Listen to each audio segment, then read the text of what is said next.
Okay, time for a rambling review of the final book in the Kane Chronicles, The Serpent's Shadow by Rick Riordan.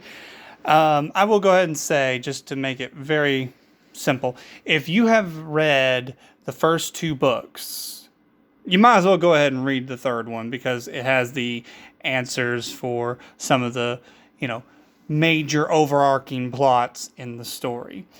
However, I will say there are some things to like about this book and some things to not like about this book. The first thing I'm going to go ahead and talk about is what I don't like about this book. And one of the easiest things to say I don't like is I noticed this with the Kane Chronicles, but this book, it was very glaring. The grammatical errors, it was shocking. It was really basic stuff. Like, for instance, they used I think his and then her with Bast, and Bast is female. And there was one where I think they used a completely wrong word where it was supposed to say and. I don't know. But those are just like two obvious examples. If you follow me on any other social media pages, you've seen, I think, 2 to 3 examples of some very glaring errors that I just can't believe they made. But in all honesty, that's not a deal breaker for the book. I'm sorry, I'm not that much of a big grammar person because it's not that bad in all honesty. It's just little minor mistakes that to me were annoying because I don't know how this book got released, especially with it being Rick Riordan, who's already, even when this book came out, he'd done quite a bit of work so far, so it's surprising that they didn't give this a little more attention to make sure that it was in its best, form possible. But I'll go ahead and talk about the actual plot of the book. Major to minor spoilers here. So, Serpent's Shadow wraps up this whole storyline about Apophis trying to destroy the world because Ra has been brought back and he's not really any help right now.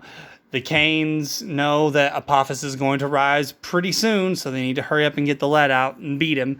So they are seeking out the story starts out with them seeking out a specific text on how to defeat Apophis. And every single time they go to get one of these texts, because there were several versions of it in the world, Apophis would always beat them to it and destroy it before they had the chance to ever read what was going on. So this caused them to have to look for another method because Apophis is going to be very strong. He's supposed to be almost unstoppable. The only thing that could probably beat him is Ra, and Ra is basically a senile old man that doesn't know what's going on all the time.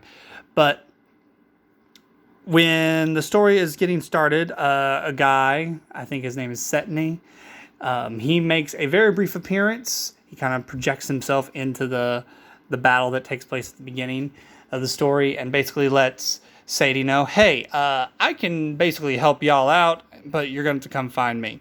So the way that Setney is being helpful is that basically all characters in the Kane Chronicles, there's something called a shadow. There's like 5 parts to the human, and the last part is the shadow, and that is basically kind of like a restart, basically like an extra life, I guess you could say, if you use it correctly. Or it can be the thing that if you destroy the shadow, it completely destroys the individual.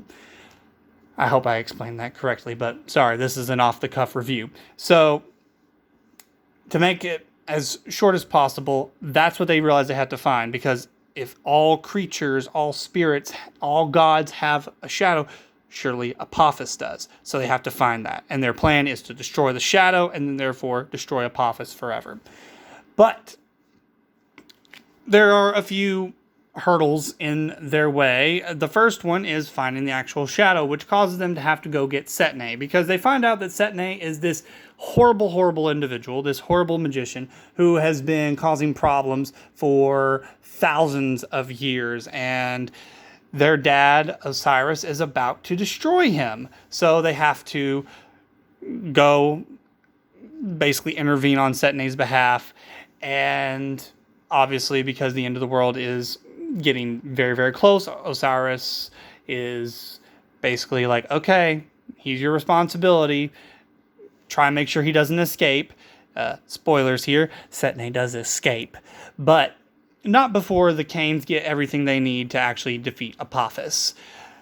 So I'm not going to spoil too much there, because basically this is the final story of the Kane Chronicles, as I said earlier. So you know they're going to face Apophis at the end. So that's basically what the entire book is building up.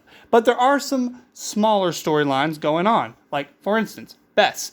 If you've read the second book, you know that Bess is a god who helped out the Kane siblings in the second book, and he ended up basically getting turned into a vegetable to make sure that they completed their quest. And, well, obviously the kids are a little guilty about that, particularly Sadie. So when they find out this whole thing about the shadow, they realize, oh, we might be able to bring back Bess, because the shadow, if you can destroy it, or you can use it to basically call back who they were, because that's what the underworld uses the shadows for. Maybe, there's someone they sent to oblivion. So it's like, bring that person back. Let's retry them. So kind of cool. Cool concept. And that's what Sadie wants to focus on, is finding Bess's shadow. Another plot line is Walt. Walt Stone, in the second book, he was introduced early on, and he was one of the better parts. Him and Bess were the better parts of the second book, and I say the same here as well, because Walt is dying. You find that out in the second book, and it's continuing on. It doesn't matter if he is with Sadie, the girl he likes, and the girl who likes him, or if he is with Carter, who's just a friend. Everybody knows Walt is dying. It's only a matter of time. And the story actually completes that arc, as well as another little arc going on, which is the relationship between Anubis and Sadie. I'm going to go into complete spoilers territory for both all the plot lines that I've talked about, with the exception of the big one. Sadie manages to save Bess. They bring back Bess, and he is great, and he's back in action, and he helps them in the final battle. It's awesome. Meanwhile, Walt and Anubis do something very interesting. In this series, I do like this idea about the gods basically embodying the people, instead of the gods being like the Greek mythology gods and, just being able to come and do whatever they want, because they just take on they just look like humans, even though they're not. In this series, the gods, with the exception of Bast and a couple of others, they really only dwell in the spiritual realm. And the way that they kind of more interact in the world is by joining up with the kids, they can embody through the kids. Now that I think about it, the first book kind of breaks some of those rules, but there's obvious reasons for that. But whatever. But as I was saying, the Kane siblings only let Carter has Horus and Isis is with Sadie. They don't really let those two gods fully embody them. They just kind of rely on their powers, and the kids that the Kanes train also do the same thing. They allow the gods to kind of, I guess, be kind of like I don't know. I guess basically that's how they get their superpowers. They rely on them. They call on them like just like a spirit might be called on in other stories. So that's the way they fight for the most part. But Walt does something very interesting. When he is dying, Anubis enters his body, and Walt and Anubis become the same person. And obviously, this is a very difficult situation for everyone, particularly Sadie, because she likes both these guys, and she's like, y'all are one guy now, so how do I deal with this? It's a very interesting plot line. I guess a little on the melodramatic side, I guess. But, whatever. It's the last book. So you don't really have to think about everything too too hard once it's all said and done, because it's over. But, I feel like that was kind of one of the odder plot lines, to be perfectly fair. Some people might not like it too much. Me, I just kind of shrug my shoulders and move on. But I guess to a certain extent, I don't know if this was a low-key endorsement of polygamy or something like that. I don't know. I'm trying to think of I think there's been other stories that have had something similar. I just can't think of any off the top of my head. But either way, they kind of try and explain away at the end, basically saying that it's Walt and Anubis are now a completely different guy together. So that's kind of how they, try and remove any weirdness about it. And obviously it weirds out Sadie for a good while, and it gets resolved near the end, but it weirds her out quite a bit. And, at the very least it did.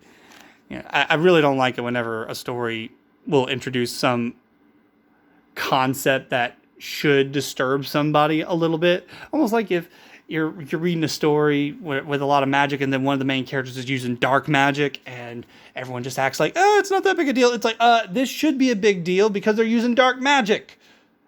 That's kind of the point. We shouldn't all just shrug our shoulders and move on.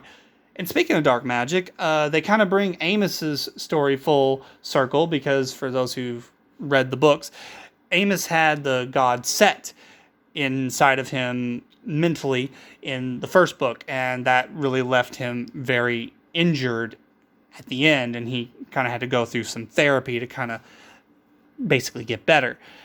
But in the third book, he has now let Set re-enter his mind, and the two of them basically have the kind of relationship that Horus and Isis did with the Kane's siblings in the first book. So I kind of liked that idea. It kind of brings it full circle. And I will say I did enjoy Set when it was all said and done. I liked him a lot better in the second and third book, what little time we get with him. I will say that's probably another strike against this series. I really wish that we could have had a lot more of Set when it was all said and done, because I do like those those chaotic characters that just kind of come and go as they please and do whatever they want. It would have been nice to have Set do a little bit more, but oh well, whatever. So, trying to think of anything else. I guess I'll talk about the big thing. This is the major spoiler here for anyone who hasn't read the book. So if you're planning on reading the book and you like what you've heard so far, go ahead and read it. But if you need anything else, there is a big battle with Apophis at the end, and obviously the Kanes have to rely on the magic they are going to use to defeat, destroy the shadow and defeat Apophis entirely. But I will say, I did find it weird that they try and battle Apophis first instead of just going straight for the, hey, we've been trying to get this Serpent shadow the whole time. Maybe we should rely on that first. Use that first, because I don't feel like the book really justified anyone having to really fight him. I mean, Ra and a few other gods distracted Apophis maybe while the Kanes figure out how to use the spell. That would have worked out fine. But the Kanes actually go in there with their apprentices, and they all try and fight the giant chaos serpent. And I think to myself, this is kind of dumb strategy. I know they're kids, but they probably should have went with the magic, the destroy the shadow first, because that's your ace in the hole. I don't know. That's just me.